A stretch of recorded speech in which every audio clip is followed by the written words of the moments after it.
The illusion of independence, you've seen them everywhere in 2026.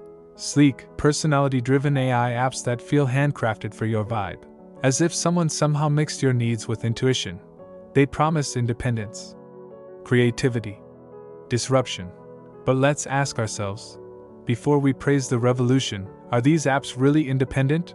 Or are they just clever facades built on invisible infrastructure controlled by the same giants behind the AI boom?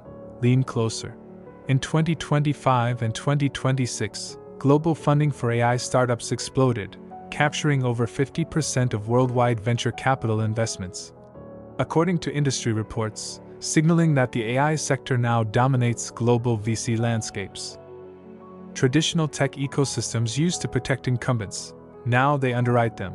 Today's indie app might launch on a whim, but it may be powered by models controlled by companies with tens of billions in capital, platforms with massive influence, and infrastructure giants whose data centers process more AI requests in an hour than the entire internet did a decade ago.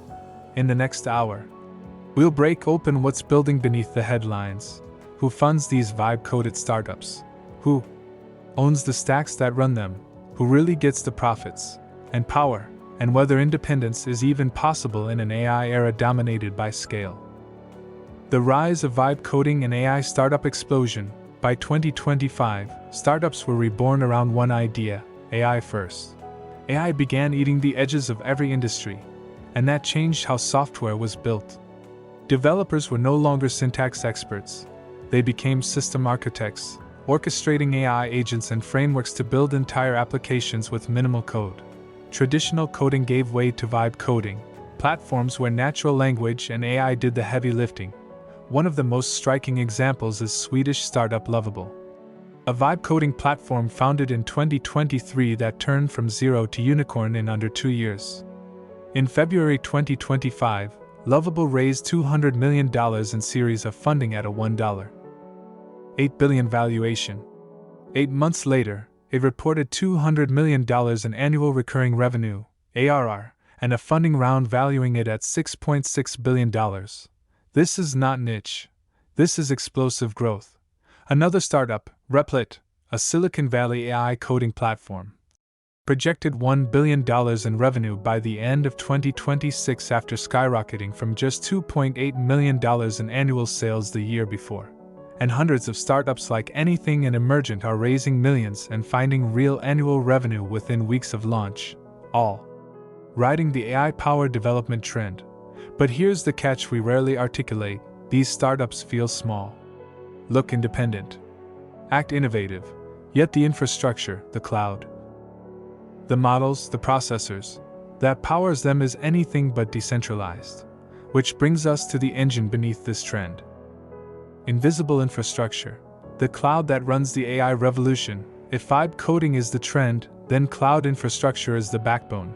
AI apps, no matter how independent, rely on scalable compute, data storage, and network availability that only a few companies can afford at scale.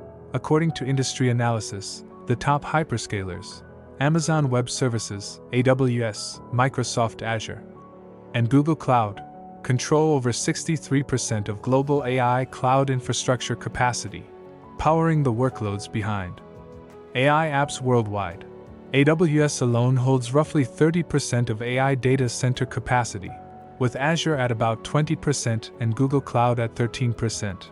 In markets where infrastructure determines possibility, this concentration matters.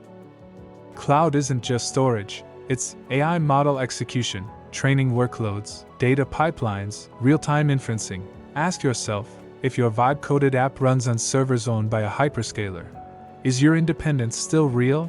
When anyone can spin up a server in minutes, but only a few players pay for hundreds of thousands of GPUs, scale, cost, and influence inevitably concentrate.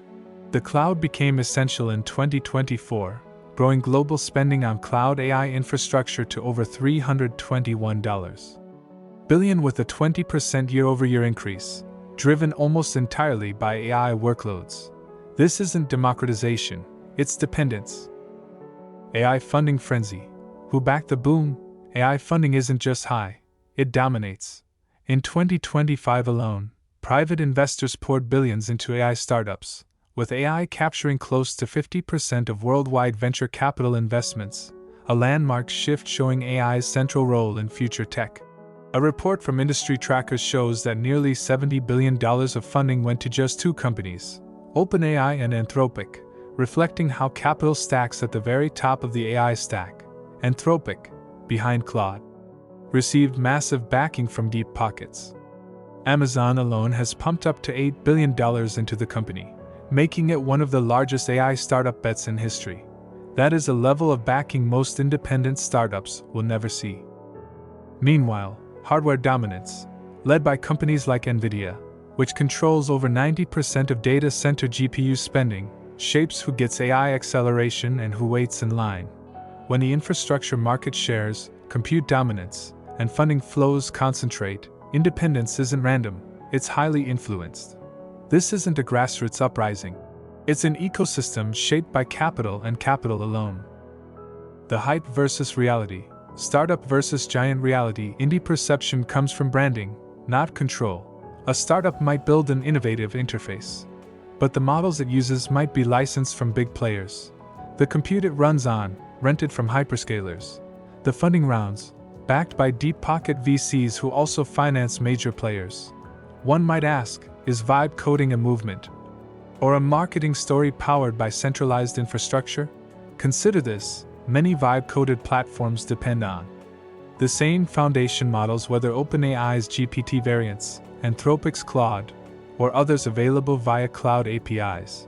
And even startups claiming open-source independence often rely on GPU farms owned by AWS or Azure. What looks like independence on the surface can be infrastructure dependency underneath.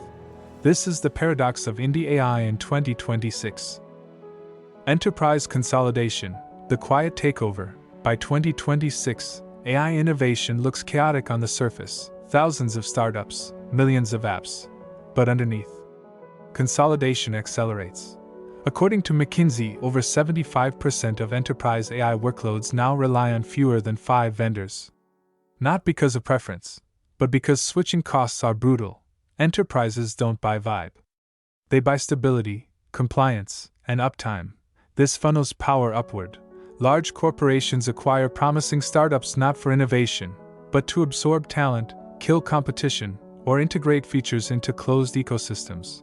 In 2025 alone, enterprise AI acquisitions exceeded $120 billion globally. This isn't disruption, it's absorption. The illusion of independence survives, because consolidation is silent. Geopolitical inequality. AI is a global divide. AI doesn't spread evenly.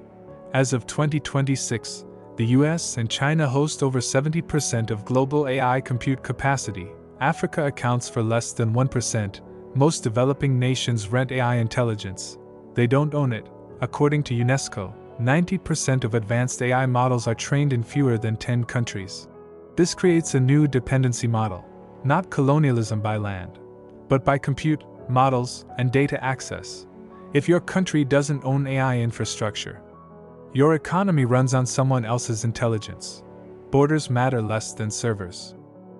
Case study: Africa's AI paradox. Africa produces data.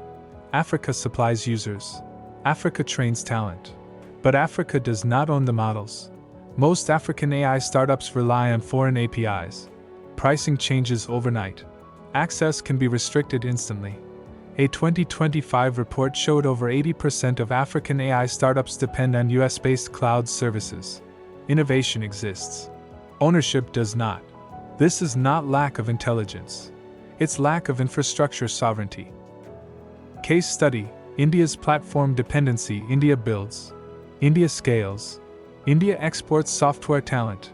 Yet nearly 92% of Indian AI startups rely on non-Indian foundation models. Why? Training costs, compute access, energy limitations. India becomes the world's AI workforce, but not its AI landlord. Who benefits more, the builder or the owner? The developer economy, speed over mastery. By 2026, developers are no longer hired for syntax. They're hired for orchestration. AI writes code. Humans direct outcomes. This shifts power. One developer with AI agents can now do the work of 10. but only if they understand systems, trade-offs, infrastructure. Those who don't become replaceable supervisors. The developer gap widens. Security risks. Who controls the switch? Centralized AI introduces new risks. A single API outage can cripple hospitals, logistics, financial systems, governments. In 2025, cloud outages caused billions in downstream losses. Now imagine AI inference going offline. Who holds the kill switch? And who decides when it's flipped? Power isn't loud. It's quiet, until it isn't. The psychological cost of falling behind. People don't fail overnight. They fall behind gradually. First, slower work, less relevance, fewer opportunities, then, dependency, resentment, exit. AI acceleration rewards speed, punishes hesitation. This isn't technological, it's psychological. Adaptation becomes survival. Future projections, 2030 scenarios. By 2030, fewer than 10 entities may control most AI infrastructure. AI agents handle logistics, research, governance. Independence becomes a branding term, not a reality. Countries without AI stacks rent intelligence. Companies without AI agents disappear. Individuals without leverage compete at a disadvantage. This is not dystopia. It's trajectory. The myth of open AI ecosystems. Open is the most abused word in AI. Open APIs, open platforms, open ecosystems. But open does not mean equal. Most so-called open AI systems still rely on proprietary compute, centralized training data, closed optimization layers, open at the surface, closed at the core.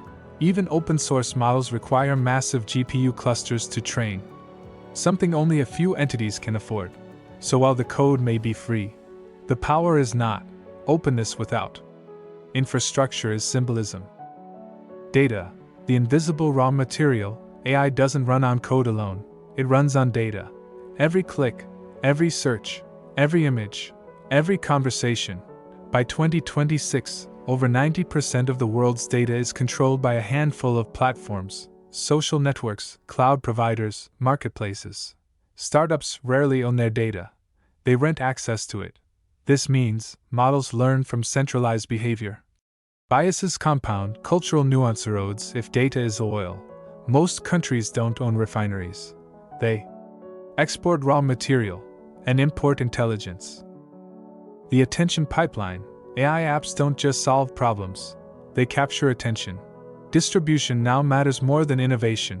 Platforms that control app stores, search engines, social feeds decide what survives. An indie AI app without distribution is invisible. A mediocre app with platform backing dominates. This isn't meritocracy, it's gravity. Attention flows uphill. Why most AI startups never scale? Most AI startups fail quietly.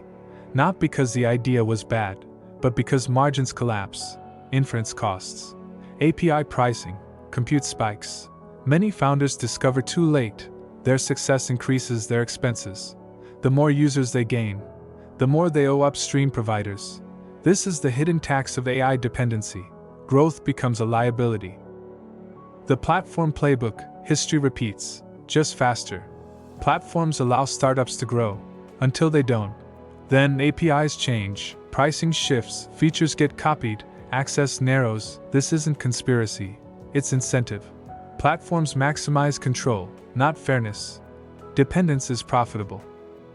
The new class divide. By 2026, a new divide is visible, not rich versus poor, not educated versus uneducated, but AI leveraged, AI dependent, AI excluded, those who control systems, those who rent them, those locked out entirely. Mobility slows, inequality stabilizes, class hardens. Creativity. In the age of abundance, when creation becomes infinite, value collapses. AI floods markets with content, apps, ideas. Attention becomes the bottleneck. Trust becomes currency. Those who own distribution win. Those who create compete endlessly. Abundance does not mean opportunity. Why regulation lags behind reality? Governments regulate nations. AI operates globally. By the time rules are written, systems have already evolved. Regulation targets outputs. Power hides in infrastructure. This mismatch grows yearly. Law moves slowly, code does not. The false promise of anyone can build, yes, anyone can build an AI app, but not everyone can sustain it, scale it, defend it. Creation is cheap. Survival is not.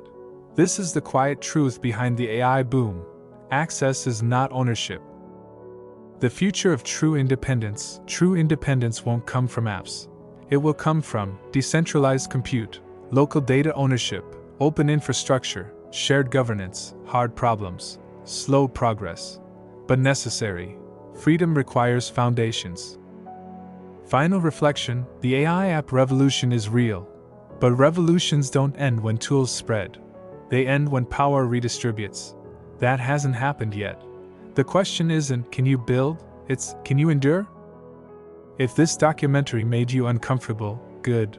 Understanding systems is the first step toward changing them. Subscribe if you want truth over hype. Like if you believe transparency matters. Share if others deserve to see beyond the interface. Because in the AI age, what you don't understand controls you.